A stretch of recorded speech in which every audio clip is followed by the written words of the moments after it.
ಏನಮ್ಮ ಇವತ್ತು ವಿಶೇಷ? ಜಾಮೂನ್ ಬೇರೆ ಮಾಡ್ಬಿಟ್ಟಿದ್ದೀರಾ? ಇವತ್ತು ವಿಶೇಷ ಇದೆಯಪ್ಪ. ನಮ್ ಖುಷಿ ಸ್ಕೂಲಲ್ಲಿ ಒಳ್ಳೆ ಮಾರ್ಕ್ಸ್ ತಗೊಂಡಿದ್ದಾಳೆ. ಎಲ್ಲಾದ್ರಲ್ಲೂ A+. ಕ್ಲಾಸ್ಗೆ ಫಸ್ಟ್ ಬಂದಿದ್ದಾಳೆ.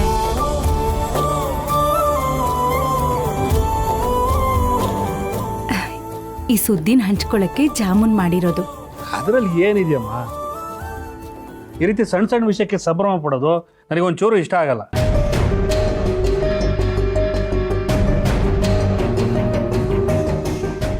ಅಯ್ಯೋ, ಇಷ್ಟ ಆಗಲ್ಲ ಅಂತ ಹೇಳೋಂಥದ್ದು ಈಗ ಏನ್ರಿ ಆಗಿದೆ? ಪಾಪ ಮಗು ಎಷ್ಟು ಕಷ್ಟಪಟ್ಟು ಓದಿ ಒಳ್ಳೆ ರ್ಯಾಂಕ್ ತಗೊಂಬಂದಿದ್ದಾಳೆ. ಹಂಗೆ ನೋಡೋಕೆ ಹೋದ್ರೆ ನಾವು ದೊಡ್ಡ ಪಾರ್ಟಿನೇ ಕೊಡಬೇಕು. ಮತ್ತೆ ಪಾರ್ಟಿ ಅಂತ ಮಾಡೋಕೆ ಹೋದ್ರೆ ಒಬ್ರು ಬರ್ತಾರೆ, ಒಬ್ರು ಬರಲ್ಲ, ಒಬ್ರು ಸಿಗ್ತಾರೆ, ಸಿಗಲ್ಲ. ಅದಕ್ಕೆ ನಾನು ಅತ್ತೆ ಮನೆಯಲ್ಲೇನೆ ಇಷ್ಟು ಚಿಕ್ಕದಾಗಿ ಅರೇಂಜ್ ಮಾಡಿದ್ದೀವಿ. ಅದಕ್ಕೂ ನೀವು ಈ ಥರ ಮಾತಾಡ್ತೀರಲ್ಲ ರೀ. ಹೌದು ಸಂತು, ಮಕ್ಕಳಿಗೆ ಈ ಪ್ರೋತ್ಸಾಹ ಕೊಟ್ಟರೆ ಅವ್ರಿಗೆ ವಿಶ್ವಾಸ ಹೆಚ್ಚಾಗುತ್ತೆ. ಮುಂದಿನ ಸಲ ಇನ್ನೂ ಹೆಚ್ಚು ಮಾರ್ಕ್ಸ್ ತೆಗಿತಾರೆ. ಕಂಡೋರ್ ಮನೆ ಮಗು ಕರ್ಕೊಂಬಂದು ಸಾಕೋದಲ್ದೆ ಈ ಸಂಭ್ರಮ ಎಲ್ಲ ಬೇಕಾ? ನೆಮ್ಮದಿಯಾಗಿ ರೂಮಲ್ಲಿ ಕೂತ್ಕೊಂಡು ಊಟ ಮಾಡ್ಬೋದಾಗಿತ್ತು. ಖುಷಿ ಅನ್ಕೊಂಡವ್ರ ಮಗು ಅಲ್ಲ, ಅದು ನಮ್ಮನೆ ಮಗುನೇ. ಇವಾಗ ನಿನಗಿದೆಲ್ಲ ಎಲ್ಲಿ ಗೊತ್ತಾಗುತ್ತೆ? ನಾಳೆ ನಿಂದು ಅಂತ ಒಂದು ಮಗು ಆಗಲಿ, ಅವಾಗ ಗೊತ್ತಾಗುತ್ತೆ. ಈಗೇನು ಪ್ರಾಬ್ಲಮ್ಮು? ನಾನೇನು ಮಾತಾಡಿದ್ರು ಕಾಲ ಕಿರ್ಕೊಂಡು ಜಗಳಕ್ಕೆ ಬರ್ತಾನೆ ಇರ್ತಾರಲ್ವಾ? ನೋಡ್ ಸಂತು, ಇದೇನು ಹೊಸ್ದಾಗಿ ಮಾಡ್ತಿಲ್ವಲ್ಲ, ಮುಂಚೆಯಿಂದನೂ ಮಾಡ್ಕೊಂಡು ಬಂದಿರೋದೆ. ನೀನ್ ಕೆಲ್ಸಕ್ಕೆ ಸೇರಿದಾಗ, ಮೊದಲನೇ ಸಂಬಳ ತಂದಾಗ, ಚಿರುನ ಸ್ಕೂಲಿಗೆ ಸೇರಿಸಿದಾಗ, ಚಿರು ಒಳ್ಳೆ ಮಾರ್ಕ್ಸ್ ತಗೊಂಡಾಗ್ಲೂ ಬೆಳೆದಂಗ್ಳು ಊಟ ಮಾಡ್ತಿದ್ವಿ.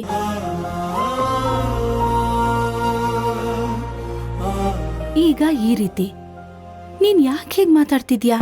ಆಗಿನ ಪರಿಸ್ಥಿತಿ ಬೇರೆ ಐತಮ್ಮ, ಈಗಿನ ಪರಿಸ್ಥಿತಿ ಬೇರೆ ಇದೆ. ಈಗ ಎಲ್ಲದ್ರ ಬೆಲೆ ಜಾಸ್ತಿ ಆಗಿದೆ. ಸುಮ್ಮನೆ ಈ ರೀತಿ ಎಲ್ಲ ವೇಸ್ಟ್ ಮಾಡೋದು ಯಾಕೆ?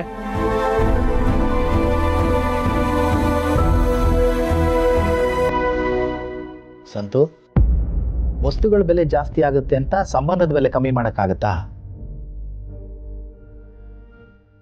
ಅಲ್ಲಪ್ಪ, ಹಿಂಗೆಲ್ಲ ನಾವು ಒಟ್ಟಿಗೆ ಕೂಡು ಕುಟುಂಬದಲ್ಲಿ ಬದುಕ್ತೀವಿ. ಇಂಥ ಕೂಡು ಕುಟುಂಬದಲ್ಲಿದ್ದು ಇಷ್ಟು ಸಂಭ್ರಮಿಸ್ಲಿಲ್ಲ ಅಂದರೆ ಹೇಗಪ್ಪ? ಹೌದು ಬ್ರೋ, ಅಪ್ಪ ಹೇಳ್ತಿರೋದು ಸರಿ ಇದೆ.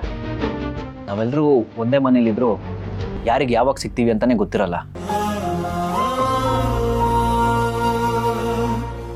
ಒಂದೊಂದು ದಿನ ಒಬ್ಬರ ಮುಖ ಒಬ್ರು ನೋಡೇ ಇರಲ್ಲ. ಹಾಗಿರುವಾಗ ಯಾವಾಗಲೂ ಒಂದ್ಸಲ ಈ ಥರ ಸೇರ್ತೀವಿ, ಖುಷಿನ ಹಂಚ್ಕೋತೀವಿ. ಅದು ತಪ್ಪು ಅಂದರೆ ಹೇಗೆ? ಹೌದಪ್ಪ, ನಿನಗೇನು ಬಿಸ್ನೆಸ್ಸು, ಒಳ್ಳೆ ದುಡ್ಡು, ತಿಂಗಳ ಸಂಬಳ ದುಡಿಯೋ ನನ್ನ ಕಷ್ಟ ನಿನಗೇನ ಗೊತ್ತು? ಸಂತು, ದುಡ್ಡಿಂದನೇ ಎಲ್ಲ ಸಂತೋಷ ಸಿಗಲ್ಲಪ್ಪ.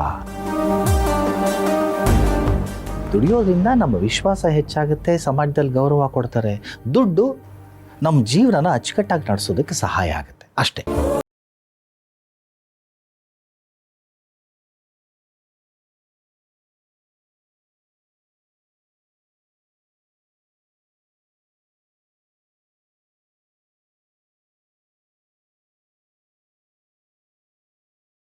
ಅನ್ನೋ ಭಾವನೆ ಬರುತ್ತೆ. ಮುಂದೆ ಇನ್ನೊಂದು ಸ್ವಲ್ಪ ಹೆಚ್ಚು ಮಾರ್ಕ್ಸ್ ತೆಗಿತಾಳೆ, ಏನಾದರೂ ಸಾಧಿಸ್ತಾಳೆ. ದುಡ್ಡು ದುಡ್ಡು ಅಂತ ಅನ್ಕೊಂಡು ಆ ಮಕ್ಕಳ ಸಣ್ಣ ಸಣ್ಣ ಆಸೆ ಮೇಲೆ ತಣ್ಣೀರು ಹಚ್ಚಕ್ಕಾಗತ್ತಾ? ಸಂತು, ಇವತ್ತು ಖುಷಿ ಭಾವನಾ ಹತ್ರ ಏನ್ ಹೇಳಿದ್ಲು ಗೊತ್ತಾ? ನೀನ್ ತುಂಬಾ ಕಷ್ಟಪಟ್ಟು ಓದಿಸ್ತಿದ್ಯಾ, ನೀನ್ ಅನ್ಕೊಂಡ ಹಾಗೆ ಚೆನ್ನಾಗಿ ಓದ್ತೀನಿ ಅಂತ ಹೇಳಿದ್ಲು. ಈ ವಯಸ್ಸಿಗೆ ಎಷ್ಟು ಜಾಣೆ ಆಗಿದ್ದಾಳೆ ನೋಡು ನಮ್ ಖುಷಿ. ಅದಕ್ಕೆ ಅವಳ ಸಂತೋಷಕ್ಕಾದ್ರೂ ಈ ರೀತಿಯಲ್ಲಿ ಸಿಹಿ ಮಾಡೋಣ ಅಂತ ಅನ್ಕೊಂಡೆ. ಆಯ್ತು, ನಿಮ್ಮ ಸಂತೋಷಕ್ಕೆ ನಾನು ಅಡ್ಡಿ ಬರಲ್ಲ.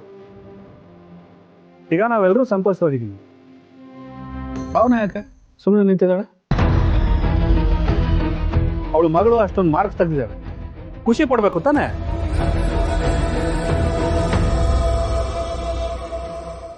ಖುಷಿ ಇರತ್ತೆ ಭಾವ, ಆದರೆ ಭಾವನೆ ಎಕ್ಸ್ಪ್ರೆಸ್ ಮಾಡ್ಕೊಳ್ಳೋದು ಹೀಗೆ ಅಲ್ವಾ? ಅವ್ರು ಯಾವತ್ತೂ ಈ ಥರ ಡೆಲ್ಲಾಗೇ ಇರ್ತಾರೆ. ಭಾವನಾ, ಮನೆ ಮಗಳು ಈ ಥರ ಯಾವಾಗಲೂ ಪೆಚ್ಚ ಮುಖ ಹಾಕೊಂಡಿರಬಾರ್ದು.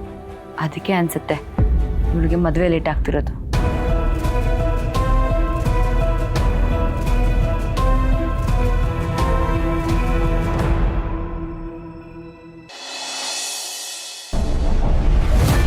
ರೀ ನಿಮ್ಮ ಚೈಲ್ಡ್ಹುಡ್ ಹೇಗಿತ್ತು ಅಂತ ನೀವು ಕರೆಕ್ಟಾಗಿ ಹೇಳಲೇ ಇಲ್ಲ ನೋಡಿ. ಹೇಳ್ರಿ, ನೀವು ಆಶ್ರಮಕ್ಕೆ ಹೇಗೆ ಹೋದ್ರಿ? ಆಮೇಲೆ ನಿಮ್ಮ ಅಪ್ಪ ಅಮ್ಮನ ಒಂದ್ಸತಿನೂ ನೀವು ನೋಡೇ ಇಲ್ವಾ?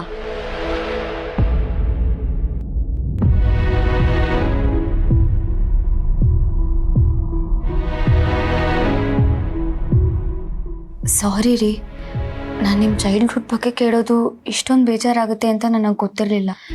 ಎಲ್ಲರೂ ಅವ್ರ ಚೈಲ್ಡ್ಹುಡ್ ಬಗ್ಗೆ ಖುಷಿಯಾಗಿ ಹೇಳ್ಕೊತಾರೆ. ನೀವು ಯಾಕೆ ಇಷ್ಟು ಬೇಜಾರು ಮಾಡ್ಕೊಂಡ್ರಿ? ಅಂಥದ್ದು ಏನಾಗಿದೆ? ಅಯ್ಯೋ, ಇವ್ರಿಗೆ ಅನುಮಾನ ಶುರುವಾಗ್ತಿದೆಯಲ್ಲ. ಈಗ ಇವ್ರು ಕೇಳೋದಕ್ಕೆಲ್ಲ ನಾನೇನಾದರೂ ಉತ್ತರ ಕೊಟ್ಟರೆ ಮತ್ತೆ ಅದೇನು ಇದೇನು ಅಂತ ಪ್ರಶ್ನೆ ಮಾಡ್ತಾರೆ.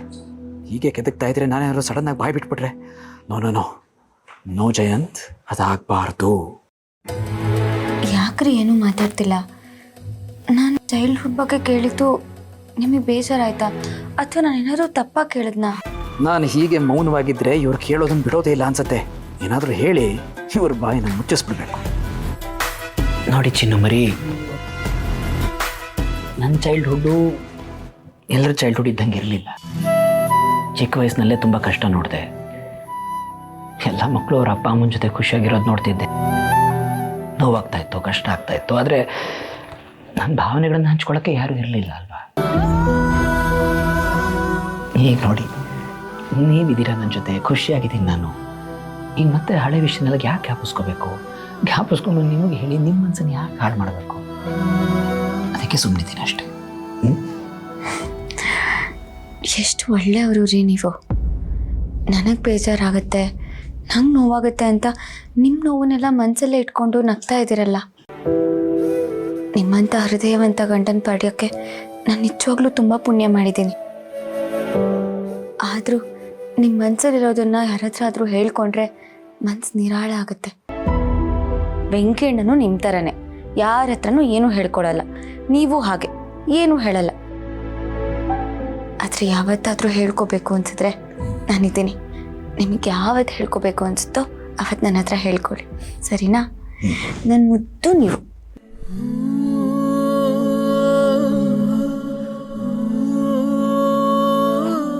ಜಾನ್ವಿ ಅವರೇ, ನನ್ನ ಬಾಲ್ಯದ ಬಗ್ಗೆ ನೀವು ಯಾವತ್ತೂ ತಿಳ್ಕೊಳಕ್ಕಾಗೋದೇ ಇಲ್ಲ. ಇಲ್ಲಿ ನಾನು ಏನು ಹೇಳ್ತೀನೋ ಅದೇ ಸತ್ಯ, ಏನು ತೋರಿಸ್ತೀನೋ ಅದನ್ನೇ ನೀವು ನಂಬಬೇಕು. ನನ್ನ ನಿಜವಾದ ಬಾಲ್ಯ ಹೇಗಿತ್ತು ಅನ್ನೋದು ಯಾರಿಗೂ ಗೊತ್ತಾಗಬಾರ್ದು.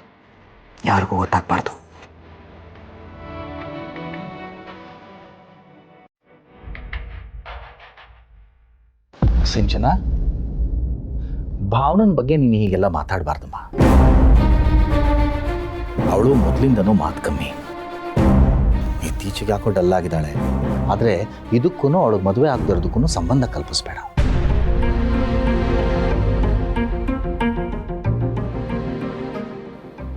ಹಾಂ ಅಪ್ಪ, ಸಿಂಚನ ಹೇಳ್ತಿರೋದು ಸರಿಯಾಗಿದೆ ಅಂತ ಅನ್ನಿಸ್ತಾ ಇದೆ. ಅಲ್ಲ, ಅಕ್ಕ ಹೀಗಿರೋದು ನೋಡೋದಕ್ಕೆ ನಮಗೆ ಒಂಥರ ಅನ್ನಿಸ್ತಿದೆ. ಇನ್ನು ಹೊರಗಡೆ ಅವ್ರು ನೋಡಿದ್ರೆ ಏನು ಅನ್ಕೊಳ್ಳಲ್ಲ.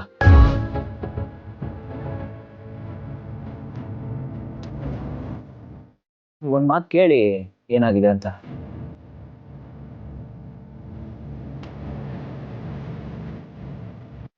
ಭಾವನಾ, ನೋಡು ಮಗಳೇ, ಎಲ್ಲ ಕೇಳ್ತೆ. ಯಾಕೆ ಹೀಗಿದ್ಯಾ ಮಗಳೇ? ಏನಾಗ್ತಿದೆ ನೋಡು. ನೀನು ಮಾತಾಡದೆ ಹೀಗೆ ನಿಂತಿದ್ರೆ ಅವರೆಲ್ಲ ತಮಗೆ ತೋಚ್ದಂಗೆ ಅನ್ಕೊಳ್ತಾರೆ, ಮಾತಾಡ್ಕೊಳ್ತಾರೆ. ಹೇಳು ಮಗಳೇ, ಏನಾಯ್ತು?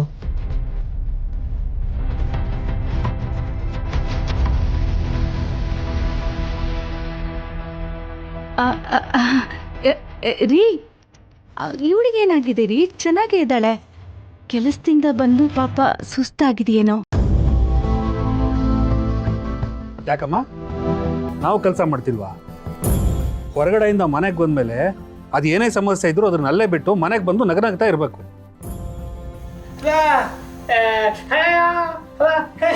ಏಯ್ ಸುಮ್ಮನೆ ಕೂತ್ಕೊಳ್ಳ. ಇವನೊಬ್ಬ ಎಲ್ಲ ಗೊತ್ತಿದೆ ಅನ್ನೋ ಥರ ಮಾತಾಡಕ್ಕೆ ಬಂದ. ಸಂತು, ನೋಡಿ, ನನಗೇನೂ ಆಗಿಲ್ಲ. ನಾನು ಚೆನ್ನಾಗೇ ಇದ್ದೀನಿ.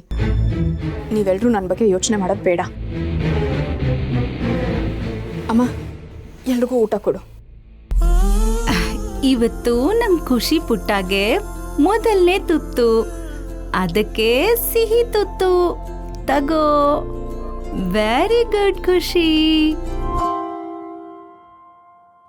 ನಮ್ಮ ಮನೆಯಲ್ಲಿ ನಿತ್ಯ ಒಲುಮೆ ಶ್ರಾವಣ, ಎಂದು ಸೋಲದು ತುಂಬು ಮನೆಯ ಜೀವನ. ಮುನಿಸಿನಲು ಮುದವ ಕಾಣೋ ಸಂಭ್ರಮ, ಮನಸ್ಸುಗಳು ಆಗಿ ಸಂಗ. ಭಾವನಾ, ಎಲ್ಲರೂ ನೋಡ್ತಿದ್ದಾರೆ, ಸ್ವಲ್ಪ ನಗ್ನಗ್ತಾ ಇರಮ್ಮ. ತಗೋ. ದೇಹಗಳು ಸಿರಿಯಾಗಿದೆ, ಸೊಗಸಾಗಿದೆ, ಸ್ವರ್ಗವಾಗಿದೆ.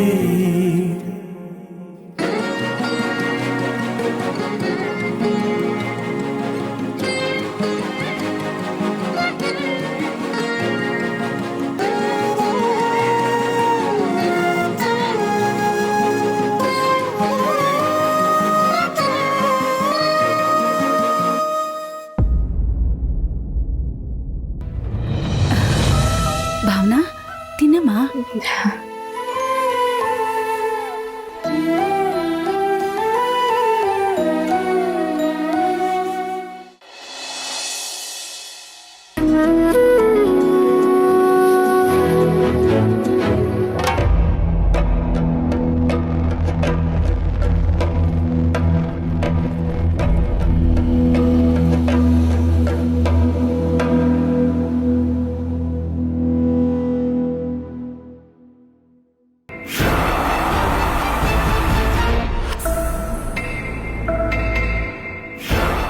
ಶಾನ್ವಿ ಅವರೇ,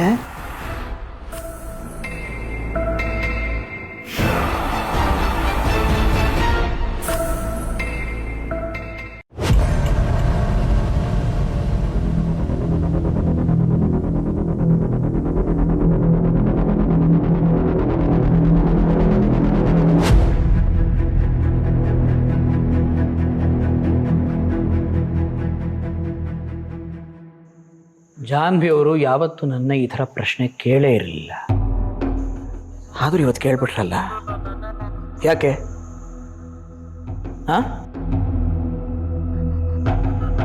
ಯಾಕೆ ನನ್ನ ಪ್ರಶ್ನೆ ಕೇಳಿದ್ರು ಅಂತ ನಿಮ್ಗೇನಾದರೂ ಗೊತ್ತಾ? ನಿನಗೆ ಉತ್ತರ ಉತ್ತರಕ್ಕೆ ಸಾಧ್ಯನೇ ಇಲ್ಲ. ಯಾಕೆ? ನನಗೆ ಗೊತ್ತಿಲ್ಲ ಉತ್ತರ. ಇನ್ನು ನಿಮ್ಗೆ ಹೇಗೆ ಗೊತ್ತಿರುತ್ತೆ?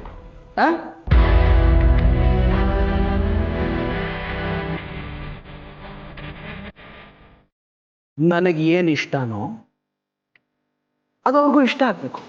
ನನಗೇನು ಇಷ್ಟ ಇಲ್ವೋ ಅದು ಅವ್ರಿಗೆ ಇಷ್ಟ ಆಗಬಾರ್ದು. It's that simple.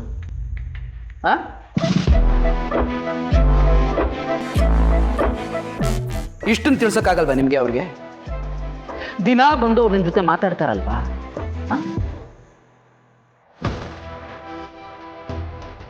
ದಿನ ಬಂದು ಅವ್ರ ನಿನ್ನ ಜೊತೆ ಮಾತಾಡ್ತಾರೆ ತಾನೆ.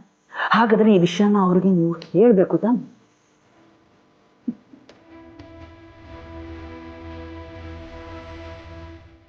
ನನಗೆ ಯಾವ ವಿಷಯ ಇಷ್ಟ ಆಗಲ್ಲ, ಯಾವ ವಿಷಯ ಇಷ್ಟ ಆಗುತ್ತೆ, ಇಷ್ಟನ್ನಾದರೂ ಅವಳು ತಿಳಿಸೋಕ್ಕಾಗೋದಿಲ್ವ ನಿಮಗೆ? ಆದರೂ ಇವತ್ತು ನನ್ನ ಚೈಲ್ಡ್ಹುಡ್ ಬಗ್ಗೆ ಅವ್ರು ಮಾತಾಡಿದ್ದು ನನಗೆ ಇಷ್ಟ ಆಗಲಿಲ್ಲ. ನಿಮಗೆ?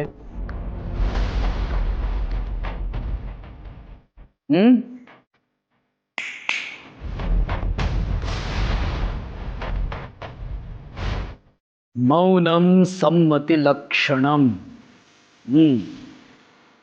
ಅದಕ್ಕೆ ನೀವೆಲ್ಲ ತಪ್ಪಗಿದ್ದೀರಾ?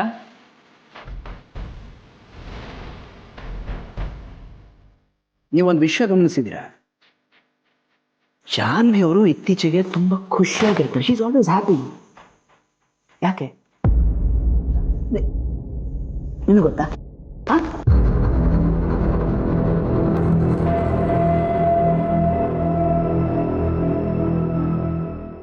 ನಾನಿದ್ರು ಖುಷಿಯಾಗಿರ್ತಾರೆ, ನಾನು ಇಲ್ಲದೆ ಹೋದ್ರೂ ಖುಷಿಯಾಗಿರ್ತಾರೆ.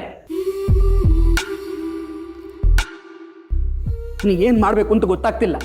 ನೀವಾದರೂ ಅವ್ರು ನಿಮ್ಮ ಜೊತೆ ಬಂದು ಮಾತಾಡಿದಾಗ ವಿಷಯ ಹೇಳಬೇಕು ತಾನೆ. ಇವತ್ತು ಮಧ್ಯಾಹ್ನ ಅವರು ಬಂದು ನಿಮ್ಮ ಜೊತೆ ಮಾತಾಡಿದ್ದಾರೆ, ನನಗೆ ಗೊತ್ತು. ಯಾಕೆ ನೀನು ಪ್ರೀತಿಸೋ ಜಾನ್ವಿ ಅವ್ರ ಬಗ್ಗೆ ಹೀಗೆಲ್ಲ ಮಾತಾಡ್ತಿದ್ಯಾನ? ಯಾಕೆಂದ್ರೆ ನಾನು ಜಾನ್ವಿಯವ್ರನ್ನ ಅಷ್ಟು ಪ್ರೀತಿಸ್ತೀನಿ. ಎಲ್ಲಿ ಪ್ರೀತಿ ಹೆಚ್ಚಿರುತ್ತೋ ಅಲ್ಲಿ ಅನುಮಾನ ಬರೋದು ಸಹಜ, ಬಟ್ ನ್ಯಾಚುರಲ್. ನೋಡಿ, ನೀವು ಜಗತ್ತಿನ ಎಲ್ಲ ಪ್ರೀತಿನೂ ತಕ್ಕಡಿಯ ಒಂದು ಕಡೆ ಹಾಕಿ, ನಾನು ಜಾನ್ವಿಯರು ಪ್ರೀತಿಸೋದನ್ನ ಇನ್ನೊಂದು ಕಡೆ ಹಾಕಿ, ನನ್ನ ಪ್ರೀತಿಯ ಭಾರನೇ ಜಾಸ್ತಿ ಆಗತ್ತೆ. ಬಿಕಾಸ್ ದ್ಯಾಟ್ ನಾನು ಅವ್ರನ್ನ ಅಷ್ಟು ಪ್ರೀತಿಸ್ತೀನಿ. ಅದಕ್ಕೆ ಆದರೂ ನಾನು ಯಾರಿಗೂ ಕೇಳಕ್ಕೆ ಬಯಸೋದಿಲ್ಲ.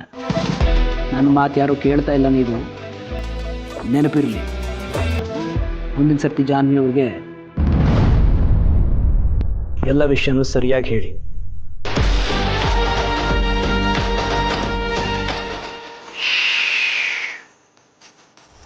Good night.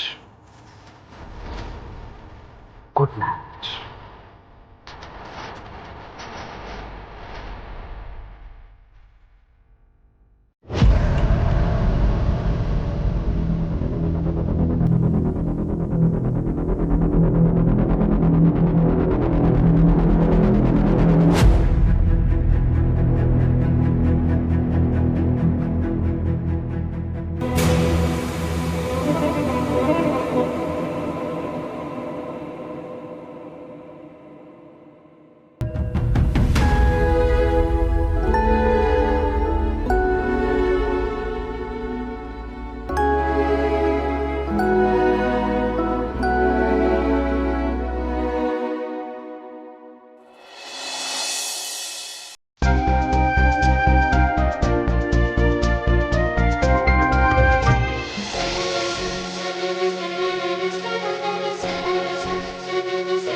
ನೀನು ಹೋಗು.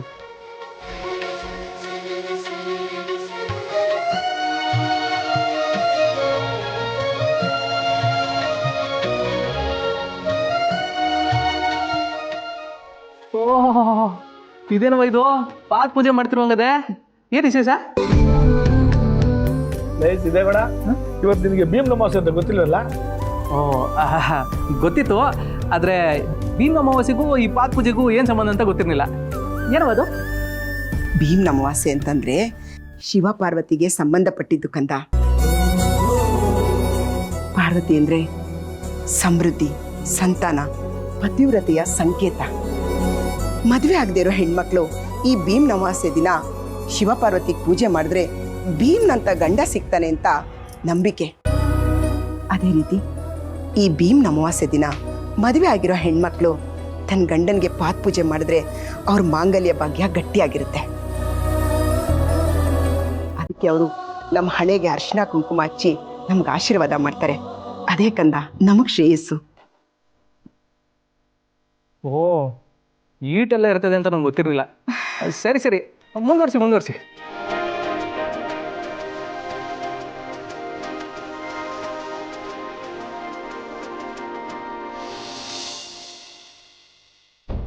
ನೀನು ಆಸೆ ಪಟ್ಟಿದ್ದೆಲ್ಲ ಈಡೇರಲಿ, ದೇವ್ರು ನಿನ್ನ ಚೆನ್ನಾಗಿಟ್ಟಿರಲಿ. ಮುಂದಿನ ಜನ್ಮದಲ್ಲೂ ನೀನೇ ನನ್ನ ಹೆಂಡತಿ ಆಗಿರಲಿ ಅಂತ ಆ ದೇವರಲ್ಲಿ ಕೇಳಿಸುತ್ತೆ.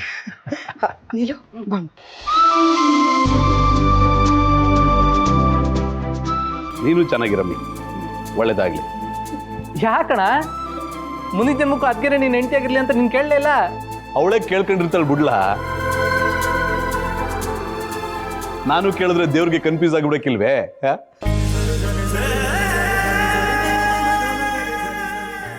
ಮರುಗೋಣ, ನಿನ್ ಬಲ್ಕಿಲಾಡಿ ಜಾಕಲ್ಲ.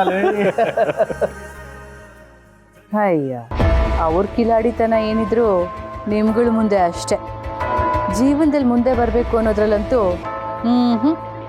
ಏನೂ ಇಲ್ಲ. ಕಂದ, ಮುಂದಿನ ಭೀಮ್ ಅಮಾವಾಸ್ಯೆಗೆ ಪೂರ್ವಿನೂ ನಿಂಗೆ ಇದೇ ಥರ ಪೂಜೆ ಮಾಡ್ತಾಳೆ. ಅವಾಗ ನಿಂಗೆಲ್ಲ ಅರ್ಥ ಆಗುತ್ತೆ.